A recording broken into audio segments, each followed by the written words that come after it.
The United States announced that it would be providing $157 million in humanitarian aid to address the crisis in Lebanon and those who have been affected by it.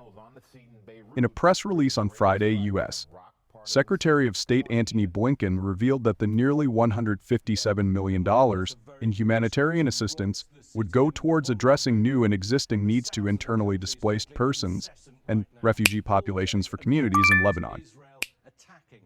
The United States will provide nearly $157 million in new U.S. humanitarian assistance to support populations affected by conflict in Lebanon and the region, Blinken said in the press release.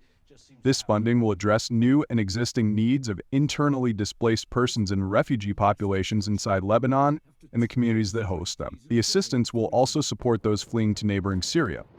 The press release from Blinken comes as Israel has been waging war against Hezbollah terrorists located in Lebanon. Breitbart News senior editor-at-large Joel Pollack reported that over the course of Thursday and Friday, the Israel Defense Forces, IDF, had continued advancing on Hezbollah terrorists, carrying out airstrikes. Within 4 days of combat, the IDF was reported to have killed more than 200 Hezbollah terrorists. As Breitbart News previously reported, as the fighting between Israel and Hezbollah has continued, hundreds of Lebanese Christians have been reported to be leaving their homes as Israel has directed them to evacuate. Although Israel has declared it is not at war with Lebanon in general and is targeting fighters and weapons from the Shia militia Hezbollah, which is designated a terrorist organization by the United States, this has not stopped it from forcibly evacuating a number of Christian villages in southern Lebanon, which is a Shia-majority area interspersed with Christian communities not aligned with Hezbollah. The news that roughly $157 million in humanitarian aid would go towards helping the people affected by the fighting in Lebanon comes as communities in western North Carolina, such as the city of Asheville and the village of Chimney Rock, were affected by heavy rains and flooding from Hurricane Helena. Other communities in eastern Tennessee, southwestern Virginia, Georgia, and Florida were also affected. President Joe Biden previously announced that the U.S. would be sending $8 billion in military aid to Ukraine.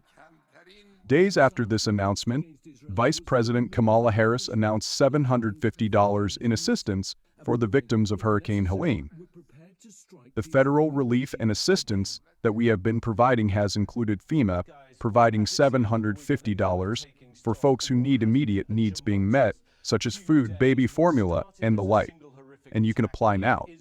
This represents $50 more than the Biden administration gave to those who were affected by the Maui wildfires. Here in Beirut against Hezbollah and across Lebanon, attacks next door in Syria, attacks in Yemen, in Gaza, in the West Bank, expected attacks by Israel against Iran, possibly Iraq, and America standing squarely by its side. In other words, this has truly become a regional conflict. One last thing, there are growing fears that gas prices could spike if Israel hits Iranian oil depots. This could be the October surprise the Harris campaign doesn't need. Rebecca. And Ian, the markets are balancing that concern along with the global supply glut in oil we had coming into this conflict. Okay, Ian, thank you.